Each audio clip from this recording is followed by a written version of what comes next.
가장 큰 문제는 부동산 PF 네. 문제고 부동산 경기를 살려놔야 일단 그 다음에 구조조정이 뭐고 가능한 거니까 미분양 계속 늘어나는 상황에서는 부동산 PF 문제가 더욱더 심해지거든요. 네.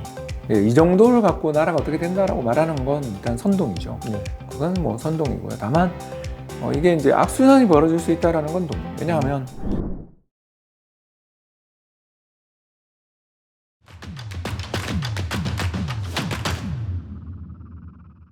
안녕하십니까. 권순장의 브릿지 권순장입니다. 오늘은 30만 유튜버 홍춘욱 박사님을 모시고 이야기 한번 나눠보도록 하겠습니다. 반갑습니다. 네, 안녕하세요. 오래간만입니다. 네, 홍 박사님은 그 2024년 올해 뭐 전체적으로 경제 전망에 대해서 어떤 뷰를 가지고 계신지가 궁금합니다. 작년보다 좋죠. 작년보다는. 네, 일단 뭐 여러 가지 안 좋은 일이 있는 건 분명한 사실이죠. 태원건설 사태에서 보는 것처럼 부동산 PF 문제가 점점 심해질 가능성이 네. 있고요. 더 나가서 이번 그 대만 선거에서 네. 좀 우리가 확인된 것처럼 지정학적 리스크가 중동 지역만의 문제가 아닌 또는 우크라이나만의 문제가 아닌 우리 현실이라는 거, 이런 것들도 많이 느끼게 되고요. 마지막으로는 최근 미국의 시장금리가 반등한 데서 보는 것처럼 미 연준이 3월이면 금리 인하해 주지 않겠냐, 네. 그런 기대들이 약간 약화되는 것 같기도 하고, 여러모로 분명히 우리 앞을 가로막는 역풍이 있는 건 사실이지만, 그래도 저는 지난해 한 8, 9월 정도가 우리나라 반환점을 돌았고, 네. 경기는 이제 회복 국면으로 가는 그런 순간순간이지만, 회복에 이제 탄력이 약해지는 네. 요인이지 회복 그 자체가 좌초되는 일은 좀 그래도 아직은 안 보인다 생각합니다.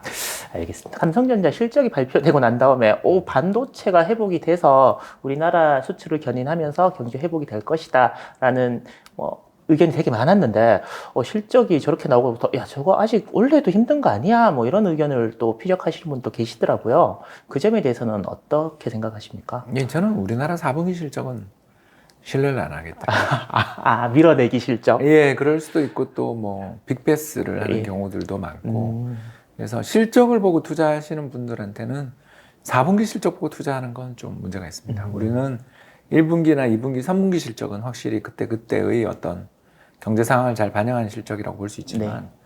4분기 실적은 연간 실적이고, 네. 어떻게 보면 또 이제 중요도가 있는 실적들이다 보니까 과거에 있었던 여러 가지 다른 의사결정도 포함되는 경우가 있습니다. 그래서 미국처럼 실적 전망이라는 게 좀 가시성이 있는 데는 분기별 실적 전망을 보고 투자하는 게 참 편한데, 네. 한국은 그렇지 않아요. 한국은 그냥 추세를 봐야 되는 거고, 특히 수출 통계를 보는 게 마음 편하지, 네.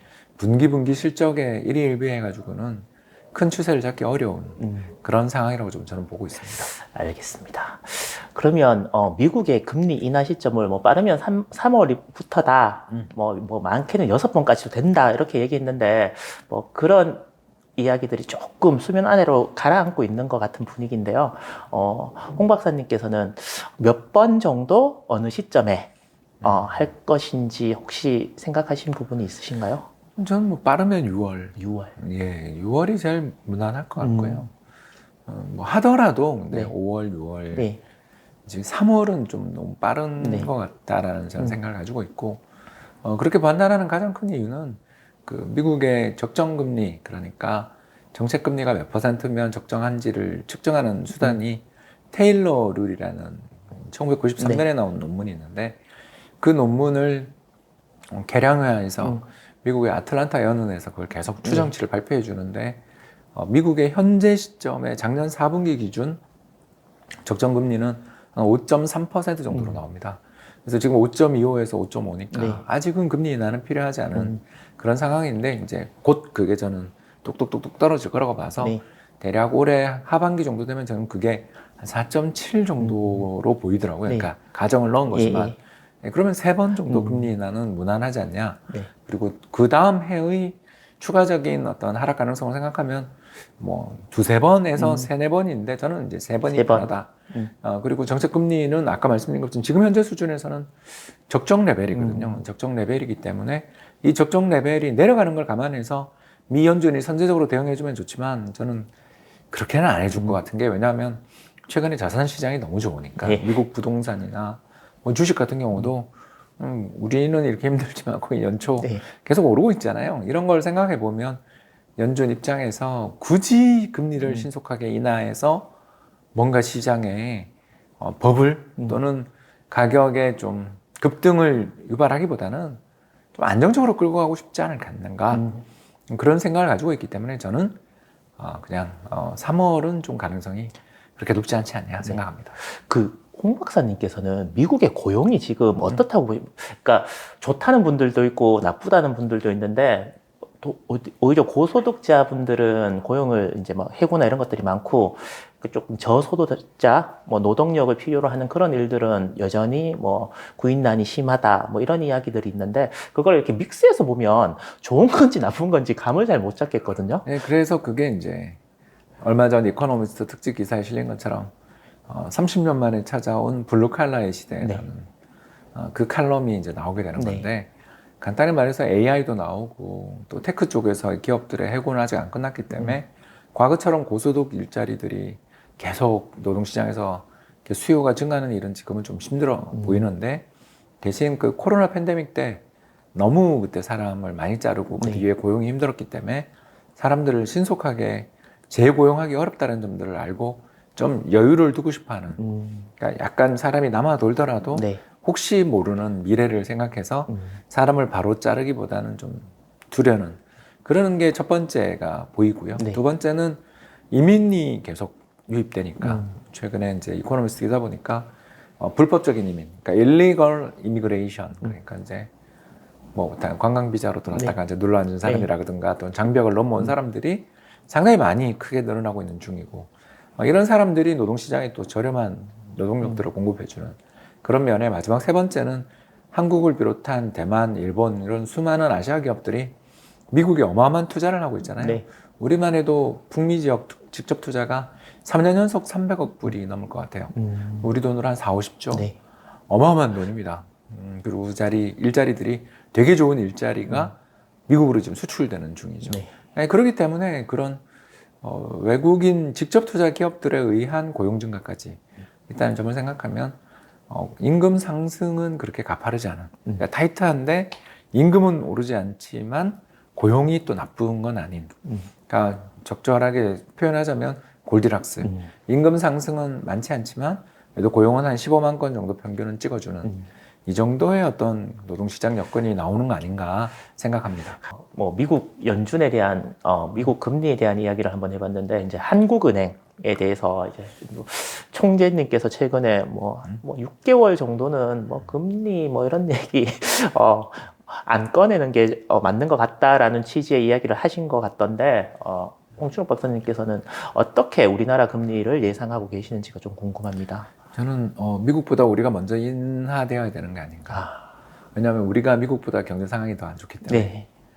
그래서 미국보다 우리가 저는 우리가 한 4월이나 5월에 금리 인하할 가능성이 있지 않나. 그러니까 총재님의 의견에 저는 이제 반대 의견인 거죠. 왜 그러냐면 이제 우리나라가 가장 큰 문제는 부동산 PF 문제고 부동산 경기를 살려놔야 일단 그 다음에 구조조정이고 뭐고 가능한 거니까 미분양 계속 늘어나는 상황에서는 부동산 PF 문제가 더욱더 심해지거든요. 그렇기 때문에 지금은 일단 제 의견은 미 연준이 금리를 동결해주면 인하가 멀지 않은 거니까 우리가 먼저 선제적으로 좀 해도 되지 않냐. 그런 생각을 좀 가질 정도로 일단 우리나라 수출은 좀 살아나는 것 같습니다만 건설, 소비 심리도 안 좋고 여기다가 정부 소비나 지출도 지금 상당히 늘리기 어려운 상황이기 때문에 이 모든 요인을 감안해 볼 때 미국보다 한국이 좀 더 저는 경제가 안 좋고 그리고 인플레이션은 미국보다 또 한국이 먼저 물가가 떨어질 여지가 있기 때문에 최근 뭐 휘발유 넣어보면 1,500원이 서울 바로 외곽만 나가도 1,500원에 휘발유를 넣을 수 있잖아요.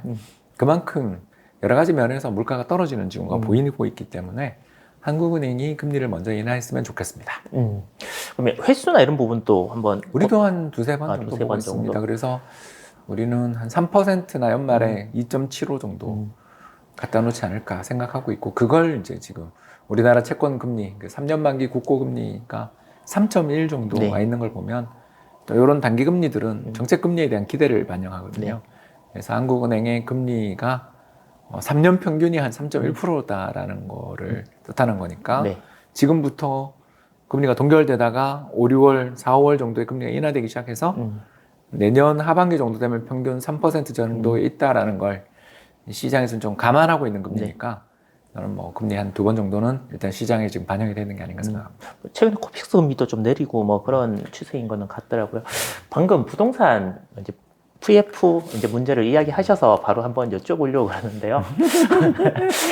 도대체 얼마만큼이 문제이고 해결 방안은 있는 건지, 뭐 건설회사 이름이 줄줄이 계속 나오고 이게 마지막인 줄 알았던데 더 큰 회사 이름이 또 나오고 있고요. 또 덧붙여서 이게 워크아웃 제도라는 게 저도 이번에 이렇게 듣다 보니까 뭐 이게 사적으로 이제 자기들끼리 모여갖고 이제 뭐 그래 좀 우리가 좀 손해 볼 테니까 너네 또 자구안을 좀 내고 해봐라 라고 하는데 이게 우리나라에만 있는 제도다라고 얘기하시는 분도 있고 이게 주식회사에서 사재 추적 뭐 이런 얘기가 계속 나오니까 이게 맞는 건가 싶기도 하고 총체적으로 박사님은 어떻게 생각하고 계신지 한번 여쭤보고 싶습니다.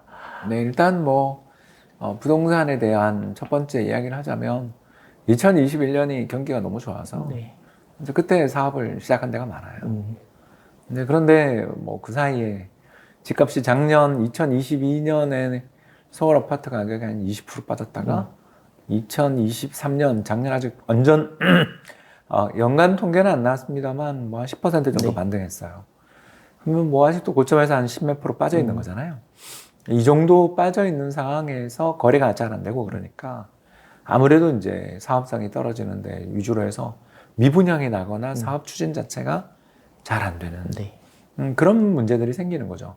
그래서 이 문제들을 해결해 주기 위해서는 결국 미분양도 줄고 미래 부동산 시장에 대한 전망이 좀 밝아져야 이걸 해결할 수가 있는데 문제는 2021년에 있었던 역사적인 거품이 다 해소됐는지도 자신 없고 그 해소됐다라고 하면 또 그럼 금리를 내리면 안 되는 거고 뭐 이런 여러 가지 복합적인 네. 계산이 있기 때문에 130조 정도 되는 우리나라의 부동산 프로젝트 파이낸싱에 얼마가 부실화될 거냐에 대해서는 예상하기 어려운데 그냥 2010년 전후에서 생겼던 80조에서 90조 정도의 우리나라 부동산 프로젝트 파이낸싱 문제가 생겨서 그 뒤에 하우스푸어 사태까지 5년을 끌었을 때를 대충 그때랑 비슷하다고 그냥 가정한다면 그때랑 미래가 같다라고 전망하는 게 아니라 그걸 끌어와서 보면 대략 한 30% 정도 손실이 났어요. 네.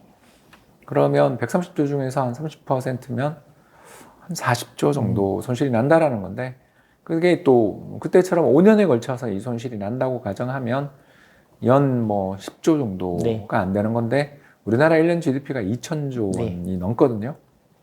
그러면 0.5%? 이 정도를 갖고 나라가 어떻게 된다라고 말하는 건 일단 선동이죠. 네. 그건 뭐 선동이고요. 다만 이게 이제 악순환이 벌어질 수 있다라는 건 동의. 왜냐하면 2010년, 11년 저축은행 사태 터지고 그 뒤에 동양증권 사태, 네. 그리고 대우조선해양 회계분식, 한진해운 사태까지 줄줄이 사탕으로 그렇게 우리나라 대기업들이 걷잡을 수 없는 어려움들을 겪으면서 많은 불황이 출현했던 건 결국 그때 프로젝트 파이낸싱의 어려움을 겪으면서 거기에 돈을 투자를 했다가 어려움을 겪은 차주들이 다른 데서 돈을 빼며 연쇄적인 문제가 생긴 것도 네. 부인할 수 없는 사실이니까 이런 신용경색으로 인해서 경제가 타격받는다까지는 저도 동의하는 거죠. 근데 이제 그 타격을 막기 위해서는 워크아웃이나 이런 걸 통해서 문제를 빨리 조기에 해결하려는 노력을 하는 거고요. 근데 이제 워크아웃 제도에서 뭐 대주주나 그 이해 관계자들이 75% 이상의 채권단의 동의를 얻기 위해서 그래야 네. 워크아웃이 들어가니까 그러기 위해서 이제 자구 노력들을 펼치는 것까지는 저도 이해가 되는데 왜 주식회사에서 사전 출연 이야기가 계속 나와야 되는가에 대해서는 이게 이제 우리나라 주식시장에 제가 부정적인 견해를 가지고 있는 가장 큰 이유가 이제 나오는 건데 바로 뭐냐 하면 정부가 사제 출연을 요구한다라는 걸 다르게 이야기하면 그 전에 주식회사를 대주주가 개인 자회사 100% 자기 개인 회사인 것처럼 경영하는 걸 묵과해 준 후 상법에도 뭐 문제가 있고 여러 가지 문제가 있어서 물적 분할이니 뭐니 해서 다 그런 걸 정부가 용인해 주고 대신 그렇게 네가 경영을 하다가 잘못되면 네 돈 내놔라는 이런 상벌 구조를 가지고 있는 거죠. 그래서 사제 출연을 하라는 말 뒤에는 뭐가 있냐면 이건 네 개인 회사야라는 뜻이 있거든요. 네. 그 말은 우리나라 주식시장에서 대주주가 가지고 있는 지분과 소액주주가 가지고 있는 지분은 전혀 영향가가 다르다. 위계적 소유권이라고 저희가 부르는데 쉽게 얘기해서 양반의 소유권과 천민의 소유권이 나뉘어져 있고 우리 대부분의 투자자는 천민 소유권을 가지고 있기 때문에 뭐 M&A나 이런 과정에서 항상 경영권 지분 그러면 그 프리미엄을 100%씩 주고 양반님 걸 가져갈 때 우리는 손만 빨아야 되는 게 현실이고 그게 가장 대표적인 게 바로 우리가 다 잘 아시는 한샘의 사례가 그런 거 아니겠습니까?